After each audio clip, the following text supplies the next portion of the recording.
तो दोस्तों आज मैं एक्सप्लेन करने वाला हूँ प्लेटफॉर्म 8 पर रिलीज करी गई एक बहुत ही बेहतरीन बंगाली सुपरनैचुरल हॉरर सीरीज को, जिसका नाम है निशीथ सेन। काफी इंटरेस्टिंग सीरीज है। इस सीरीज के अंदर कुल मिलाकर 8 एपिसोड्स हैं। आज के पहले पार्ट के अंदर मैं शुरुआती 4 एपिसोड्स को एक्सप्लेन करूंगा और अगर इस वीडियो के ऊपर 5000 लाइक और 200 कमेंट आते हैं तो मैं अगले पार्ट को जल्दी से जल्दी रिलीज कर दूंगा, जिसके अंदर बाकी के यानी कि आखिरी 4 एपिसोड्स होंगे। और कहानी ये बहुत ही इंटरेस्टिंग है, आपको देखने में काफी मजा आएगा। और रिसेंटली मैंने एक्सप्लेन करा एक बहुत ही बढ़िया फिल्म को जिसका नाम है विशियस। इनकेस आपने मिस कर दिया जाकर देख लीजिए, उसका लिंक आपको नीचे डिस्क्रिप्शन पिन कमेंट दोनों में मिल जाएगा। एक ऐसा खतरनाक हॉरर बॉक्स है जिसके अंदर 3 विशेष होती हैं और अगर वो 3 विश पूरी नहीं करी गई तो आपकी जिंदगी खत्म हो जाएगी। तो जाकर जरूर देख लीजिएगा और पार्ट 2 के लिए फटाफट सब्सक्राइब कर लीजिए ताकि आप तक नोटिफिकेशन सबसे पहले आ जाएगी। तो चलिए अब बिना किसी देरी के चलते हैं सीधा वीडियो की तरफ। तो एपिसोड 1 की शुरुआत डूअर्स वेस्ट बंगाल को दिखाते हुए होती है, जहां पर एक आदमी को गांव वाले पीट रहे थे और फिर वो उसको बांधकर जिंदा जला देते हैं। ये सारा मंजर इंद्रो नाम का एक ऑफिसर देखता रहता है, लेकिन वो कुछ नहीं करता। यानी कि इस आदमी ने कुछ तो ऐसा किया था जिसके चलते इंद्रो ने इस आदमी को गाँव वालों के ही हवाले कर दिया। खैर अब यहीं से सीरीज कुछ समय आगे बढ़ती है। हम देख पाते हैं चंदनपुर बर्धमान को। यहाँ पर इंद्रो की पोस्टिंग हुई थी, जहाँ पर हमें इंद्रो के जूनियर अनिर्बन को दिखाया जाता है, जो कि इंद्रो के परिवार को यहाँ पर शिफ्ट करवाने में हेल्प कर रहा होता है और ये इनके काफी करीब भी था। अब इंद्रो की बीवी का नाम महामाया मुखर्जी है, जिसको शॉर्ट में माया बुलाया जाएगा। उसकी 13 साल की बेटी है जिसका नाम है बृष्टि मुखर्जी, जो कि लगातार शिफ्टिंग की वजह से दुखी है। उसको ये चीज पसंद नहीं आती क्योंकि नई जगह, नया स्कूल और नए फ्रेंड्स बनाने पड़ते हैं। और इंद्रो यहाँ पर इसलिए नहीं आ पाया है क्योंकि वो शामोल नाम के एक क्रिमिनल को पकड़ रहा था। माया उसको कॉल भी करती है लेकिन इंद्रो इसी चीज में व्यस्त होता है। खैर अब शामोल इंद्रो को देखकर भागने लगता है, लेकिन इंद्रो शामोल को पकड़ लेता है और उसको लॉकअप में डालने की तैयारी करी जाती है। शामोल यहाँ पर बार बार कहता रहता है कि उसकी बेटी उसके बिना जिंदा नहीं बचेगी, लेकिन इंद्रो कुछ भी नहीं सुनता और अपने स्टाफ को उसके घर भेजता है देखने के लिए कि ये बात सही थी या फिर नहीं। अब जैसे ही ये लोग इस नए घर के अंदर शिफ्ट करते हैं तो हम गौर कर पाते हैं कि यहाँ का जो झूला होता है वो खुद पे खुद हिल रहा था, जो कि इनके आते ही रुक जाता है। बृष्टि गौर करती है कि ऊपर वाले रूम का दरवाजा भी खुद पे खुद खुल गया था, यानी कि ये घर हॉन्टेड नजर आता है। लेकिन मुखर्जी परिवार को इस बारे में कोई भी आइडिया नहीं था। अब अनिर्बन बृष्टि का लगेज ऊपर वाले रूम में ही लेकर आता है, जहां पर जाने के बाद में बृष्टि अपने लगेज के पीछे किसी के पैरों को गौर करती है, लेकिन दोबारा देखने पर वहां कोई नहीं होता। जब वो रूम की बालकनी में जाकर देखती है तो झूला खुद पे खुद हिल रहा था और बस अचानक से बृष्टि को कुछ विजन्स आने लगते हैं और वो बेहोश सी होने लगती है, जिसको उसकी मम्मी और अनिर्बन ही संभालते हैं। यानी कि ये घर आते ही बृष्टि के ऊपर इफेक्ट डाल रहा था। अब बृष्टि तुरंत ही वॉशरूम जाती है एज उसने विजन्स के अंदर किसी के नुकीले लोहे के तेज नाखूनों को देखा था। एक बाथटब को भी नोटिस किया था, लेकिन बाथरूम चेक करने पर वहां पर कोई भी बाथटब नहीं होता, जिसको देखकर वो शॉक्ड रह गई थी कि आखिरकार उसने क्या देखा। यानी कि बृष्टि किसी और ही डायमेंशन को देख रही थी। खैर अब तभी हम देखते हैं कि माया इंद्रो को कॉल करती है, लेकिन वो अभी भी शामोल को जेल ले जाने में व्यस्त होता है, जिसके चलते वो आज भी नहीं आ सकता था क्योंकि उसकी ज्वाइनिंग का ये पहला दिन होता है और इन चीजों से माया काफी अपसेट थी। लेकिन अनिर्बन बृष्टि को एक फोन गिफ्ट देता है, उसका 14th बर्थडे जल्दी ही आने वाला था। अब फोन को देखकर बृष्टि बहुत खुश हो जाती है, जिसके बाद अनिर्बन वहां से निकल जाता है कि तभी पास के घर में कोई लेडी उसको जाते हुए देख रही थी। अब जेल में शामोल फिर से सेम बात रिपीट करता है कि वो उसको जाने दे, नहीं तो उसकी बच्ची मर जाएगी और खाली आज की बात है। लेकिन इंद्रो उसकी बात को फिर से इग्नोर करते हुए अपने आदमी को फिर से चेक करने भेजता है। मीनवाइल घर के अंदर बृष्टि को फिर से कोई आवाज आती है और उसको किसी के पैर नजर आते हैं, जिससे कि वो काफी डर गई थी। तो माया उसको देखने जाती है और बृष्टि बाथरूम में कपड़े पहनकर ही नहा रही होती है और ये देखकर उसकी माँ काफी हैरान हो गई थी। अब माया यहाँ पर इंद्रो से जल्दी घर आने के लिए कहती है, लेकिन इंद्रो अभी भी नहीं आ सकता था।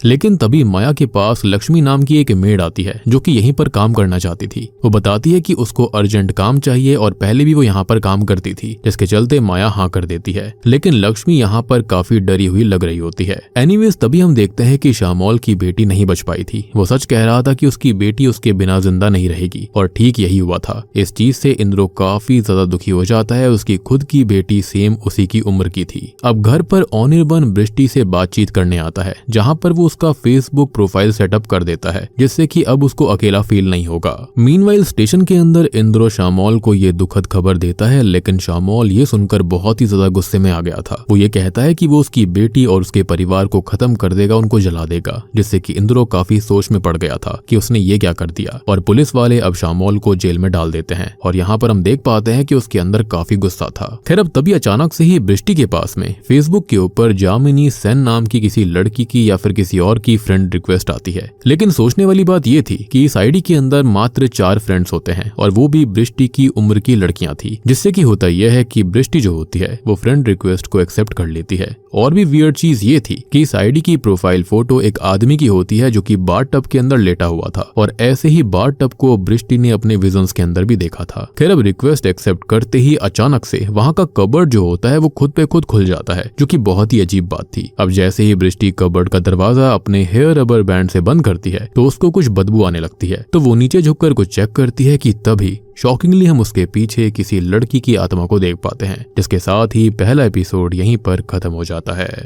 दूसरे एपिसोड की शुरुआत होती है बृष्टि को दिखाते हुए। बृष्टि सो रही थी कि तभी वो देखती है कि वो कबर्ड से होती हुई कहीं और ही पहुंच गई है। वहां पर सामने जामिनी सेन वाली प्रोफाइल फोटो वाला लड़का बाथ टब के अंदर सिगार पीते हुए रोमांटिक गाने सुन रहा था, जिससे कि बृष्टि उसकी तरफ आकर्षित हो रही थी। लेकिन तभी सुबह हो जाती है और उसकी माँ उसको जगाती है, जिनकी आवाज उसको सपने के अंदर भी आ रही थी। बृष्टि को नए स्कूल में जाना था क्योंकि आज उसका नया एडमिशन होना है। अब ब्रेकफास्ट बनाते टाइम लक्ष्मी बताती है कि यहाँ पर पहले लोग रहते थे, लेकिन हॉन्टेड घर समझकर सब चले गए, लेकिन उनके आने से घर फिर से अच्छा लग रहा है। तभी माया इंद्रो से बात करती है, लेकिन वो शाम में आने के लिए बोलता है। अब जैसे ही वापस आकर माया किचन स्लैब को देखती है तो उसको बृष्टि का नाम कार्व्ड दिखाई देता है, लेकिन फिर अचानक से वो नाम गायब हो गया था और लक्ष्मी को यहाँ पर कुछ भी नहीं दिखता, यानी कि बृष्टि को यहाँ पर खतरा था, यानी कि ये घर उसको वार्निंग दे रहा था। तभी शामोल को दिखाया जाता है, जिसको पुलिस वाले कहीं और शिफ्ट करने के लिए ले जा रहे थे, लेकिन तभी कांस्टेबल सुसु करने रुक जाते हैं और बस इसी मौके का फायदा उठाकर शामोल वहां से भाग जाता है और पकड़ में नहीं आता।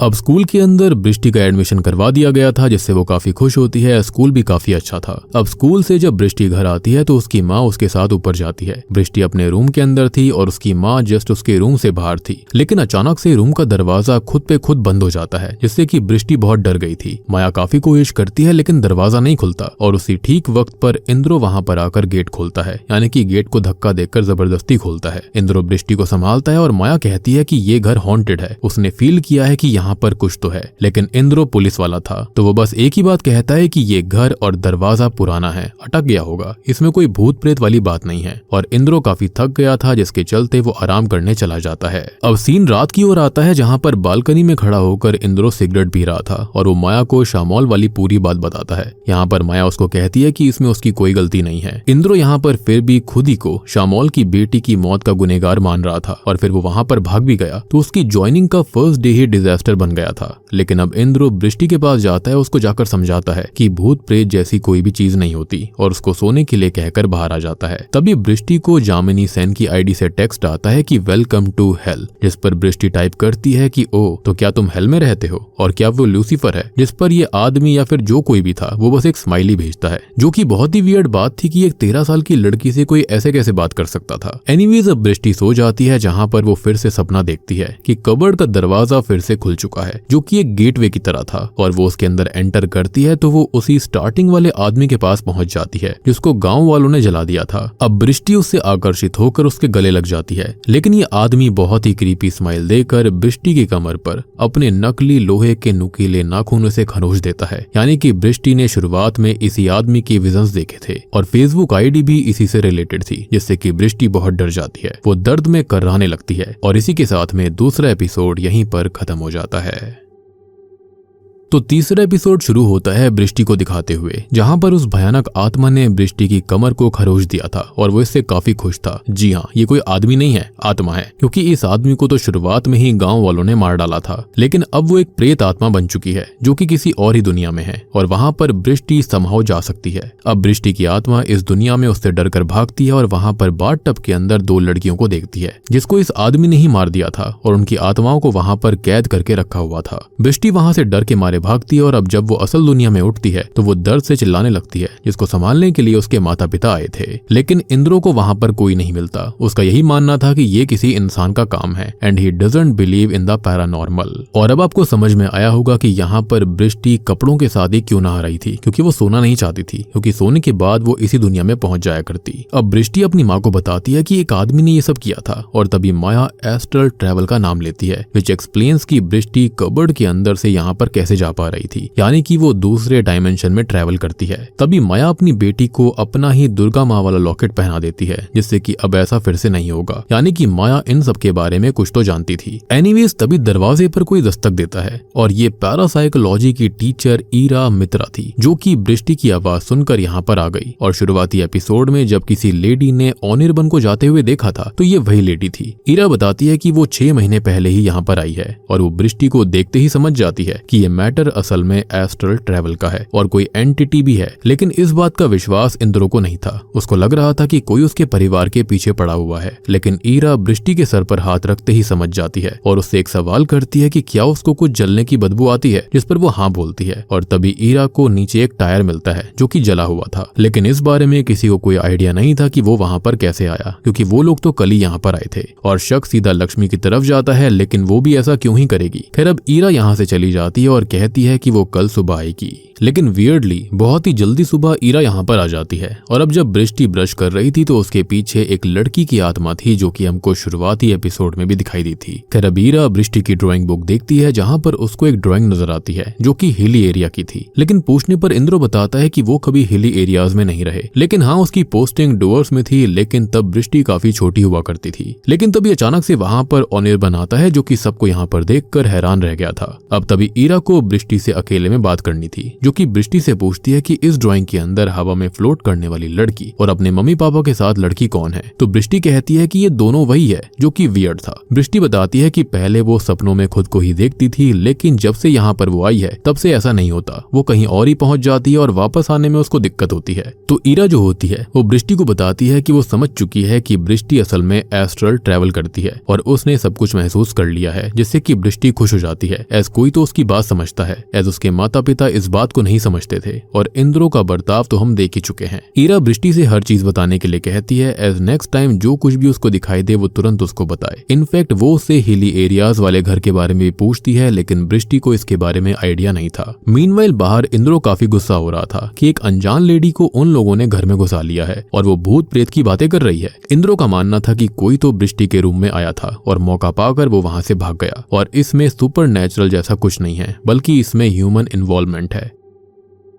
ऑनिर्बन कहता है कि क्या ऐसा नहीं हो सकता कि बृष्टि ने खुद अपने नाखूनों से अपनी पीठ में घाव कर लिया होगा और हो सकता है कि नींद में ऐसा हुआ हो। लेकिन माया का कहना था कि घाव बहुत ही ज्यादा डीप है और नॉर्मल नाखूनों से ऐसा नहीं हो सकता। उसका ये मानना था कि ऐसा लग रहा है जैसे कि कोई बहुत ही तेज धारदार चीज से ऐसा करा गया है। खैर अब ईरा बृष्टि का ध्यान तुलसी जी के पौधे की तरफ करवाती है कि रातों रात ये पौधा सूख गया, मतलब कि यहाँ पर कोई ना कोई नेगेटिव एंटिटी प्रवेश कर चुकी है और घर चेंज करने से कुछ नहीं होगा, एज ये एंटिटी बृष्टि से जुड़ी हुई है। वो जहाँ पर जाएगी वो उसके पीछे पीछे ही आएगी। अब ईरा बाहर आती है और बृष्टि के बारे में इंद्रो से बात करना चाहती थी। तभी माहौल को देखते हुए ऑनिर्बन वहाँ से काम का बहाना लगाकर निकल जाता है। ईरा बताती है कि ये लोग अपनी बच्ची का ध्यान नहीं रखते। वो सोशल मीडिया पर किससे बात कर रही है, क्या कर रही है, उनको नहीं पता। लेकिन माया कहती है कि फोन 2 दिन पहले ही बृष्टि को दिया गया था, एज उसका बर्थडे आने वाला है और इंद्रो पुलिस वाला है। ये बात ईरा को भी पता नहीं थी, इसलिए इंद्रो उसको चुप रहने के लिए बोलता है, क्योंकि उसको आइडिया नहीं था कि उसका काम किस तरह का है। खैर ईरा बताती है कि बृष्टि असल में एस्ट्रल ट्रैवलर है और वो किसी और ही डायमेंशन में पहुंच जाती है, यानी कि उसकी आत्मा बाहर जाती है। आउट ऑफ बॉडी एक्सपीरियंस जिसको कहा जाता है, जहां पर कोई तो एंटिटी है जो कि उसके साथ लौटने की कोशिश कर रही है या फिर आ गई है। और घर के अंदर जो कुछ भी हो रहा था, जो भी हमले हो रहे थे, वो कोई और नहीं बल्कि इसी एंटिटी की वजह से है और उनको कुछ तो करना होगा इससे पहले दिक्कत बढ़ जाए। लेकिन इंद्रो ईरा की काफी बेइज्जती करके उसको वहां से जाने के लिए कहता है और ईरा बस यहाँ पर बृष्टि को बाय बोलते हुए चली चली जाती है और ये भी बोलती है कि वो यहाँ पर कभी नहीं आएगी। लेकिन इंद्रो बृष्टि को आज भी स्कूल छोड़ने जाता है एज इससे बृष्टि नॉर्मल फील करेगी। घर पर रहकर उसको और दिक्कत होने वाली थी, लेकिन वो प्रिंसिपल से बृष्टि का खास ख्याल रखने के लिए कहता है, जिस पर वो एग्री करती है। लेकिन ऑब्वियसली माया इस चीज के फेवर में नहीं थी और माया को एस्ट्रल ट्रैवल के बारे में सुनकर ज्यादा शौक नहीं लगा था। इनफैक्ट उसको सबसे पहले भनक थी कि कहीं बृष्टि ने एस्ट्रल ट्रैवल तो नहीं किया। एनीवेज तभी स्कूल के अंदर बच्चों की आज जल्दी छुट्टी हो गई थी। स्कूल के किसी एक्स फैकल्टी का देहांत हो गया था। अब बृष्टि अकेले ही घर आ रही होती है कि तभी शामौल उसका पीछा करने लगता है और बृष्टि डर के मारे दौड़ पड़ती है और शामौल जो था वो जंगल के रास्ते से भागने लगता है। लेकिन इतनी तेज दौड़ने की वजह से होता यह है कि बृष्टि वहीं पर गिर पड़ती है। लेकिन तभी वहां पर कार से कोई आ जाता है और इसी के साथ में तीसरा एपिसोड यहीं पर खत्म हो जाता है। अब पार्ट 1 का आखिरी एपिसोड यानी कि चौथा एपिसोड शुरू होता है ईरा को दिखाते हुए। असल में कार से ईरा ही वहां पर आ गई थी, जो कि ऐसा दिखाई पड़ रहा होता है कि वो बृष्टि का ही पीछा कर रही थी। खैर वो उसको सही सलामत घर ले आती है, लेकिन बृष्टि का दुर्गा माँ वाला लॉकेट जो होता है वो वहीं रास्ते में रह जाता है, जिसको शामौल ने उठा लिया था। अब ईरा के इस एक्ट से माया उसका शुक्रिया अदा करती है, क्योंकि अगर ईरा नहीं होती तो शायद से शामौल उसको उठा लेता। ईरा का ये कहना था कि इंद्रो की बेइज्जती के बाद में वो आने नहीं वाली थी, लेकिन बृष्टि जैसी मासूम लड़की के लिए वो आ गई और उनको बृष्टि को बचाना ही होगा, एज ये एंटिटी खतरनाक है, कुछ भी कभी भी हो सकता है। माया कहती है कि इंद्रो पुलिस डिपार्टमेंट में है, अभी उसकी पोस्टिंग हुई है और वो घर भी नहीं चेंज कर सकते। लेकिन ईरा फिर कहती है कि घर बदलने से कुछ नहीं होगा, यह डिमोनिक एंटिटी बृष्टि को जानबूझकर नुकसान करने की कोशिश कर रही है और अगर इसको अपने डायमेंशन में भेजा नहीं गया तो ये बहुत ही ज्यादा नुकसान कर सकती है। लेकिन अचानक से वहां पर लक्ष्मी आ जाती है, जिसको देखकर माया ये कहती है कि वो यहाँ पर क्या कर रही है, वो अपना काम करे और चली जाए। लेकिन लक्ष्मी बोलती है कि उसको आज घर जाना है, वो काम नहीं करेगी और उसको अपने घर पर कुछ काम था। वो बहुत ही घबराई हुई थी और बार बार ईरा को देखकर डर रही थी। ये बात ईरा समझ जाती है और वहां से जाने लगती है कि उसकी ऑनलाइन क्लास है और अगर उसकी हेल्प चाहिए हो तो वो बता दे और वो बाद में आ जाएगी। अब लक्ष्मी कहती है कि ईरा को सभी गांव वाले चुड़ैल मानते हैं और कोई भी उसके घर तक नहीं जाता। लेकिन माया उसको बहुत डांटती है कि वो पढ़ी लिखी लेडी है और वो नहीं होती तो आज बृष्टि के साथ क्या हो जाता पता नहीं, और इसलिए वो अंधविश्वास पर यकीन ना करे और जाकर अपना काम करे और अगर काम नहीं करना तो घर चली जाए, जिसके चलते लक्ष्मी लौट जाती है। एनीवेज आज माया खुद ही खाना तैयार कर रही होती है और वो बृष्टि से दही लाने के लिए कहती है तो दही वहां पर किसी ने रख दी थी। फिर ये कहती है कि मिक्सी को 2 बार चलाओ और मिक्सी चल जाती है। लेकिन माया के पैरों तले जमीन तब खिसक जाती है जब वो देखती है कि बृष्टि तो सामने झूला झूल रही है और अगर वो झूला झूल रही थी तो यहाँ पर ये सब किसने किया। तभी वहां पर उसी लड़की की आत्मा माया को दिखती है जो कि बृष्टि की तरफ इशारा कर रही थी और अचानक से ही झूला टूट पड़ता है, जिससे कि बृष्टि बेहोश हो जाती है और एस्ट्रल ट्रैवल करके फिर से उसी आदमी यानी कि इविल एंटिटी की दुनिया में पहुंच जाती है। उसकी माँ उसको उठाने की लगातार कोशिश कर रही थी और बृष्टि की आत्मा को अपनी माँ की आवाज भी आ रही थी। लेकिन तभी उस आदमी की आत्मा उसके पीछे पड़ के अपनी तरफ खींचने लगती है, यानी कि उसने उसके पैर पकड़ लिए थे। लेकिन वहां पर और 4 लड़कियों की आत्मा आकर उस आदमी को रोकती है और बस इसी के चलते बृष्टि को होश आ जाता है। गौर करने वाली बात ये थी कि ये चारों लड़कियां वही हैं जो कि जामिनी सेन की आईडी के अंदर फ्रेंड्स एडिड थी। जी हाँ, और ये बहुत ही शॉकिंग चीज थी, क्योंकि अगर ये चारों लड़कियां मारी गई हैं तो आखिरकार ये फ्रेंड्स कैसे हैं, और फ्रेंड्स हैं भी तो यही 4 क्यों फ्रेंड्स थी। खैर अब इंद्रो और माया ने डॉक्टर को बुला लिया था और उन्होंने दवाई तो दे दी थी, लेकिन हाँ, डॉक्टर को बृष्टि के पैरों के निशान के बारे में आइडिया नहीं था कि ये निशान काफी मिस्टीरियस थे, क्योंकि झूले पे गिरने से ऐसे निशान का बनना नामुमकिन था। लेकिन हम जानते हैं कि ये निशान कैसे आए और ये उसी आत्मा का काम था। अब माया गौर करती है कि बृष्टि के गले में पहनाया गया दुर्गा माँ का लॉकेट गायब है, यानी कि वो गिर गया था और उसको शामौल ले गया। हमको ये भी नजर आता है कि कोई तो है जो कि इनके घर पर नजर रख रहा था। एक तो देखो ऑब्वियसली शामौल है, ये 100% श्योर है, लेकिन कोई और भी है जो कि इनके ऊपर नजर रख रहा था। अब इंद्रो और माया में भी बहस हो जाती है, जहां पर वो इंद्रो पर नाराज थी कि वो यहाँ पर नहीं रहता और 24 घंटे काम करता रहता है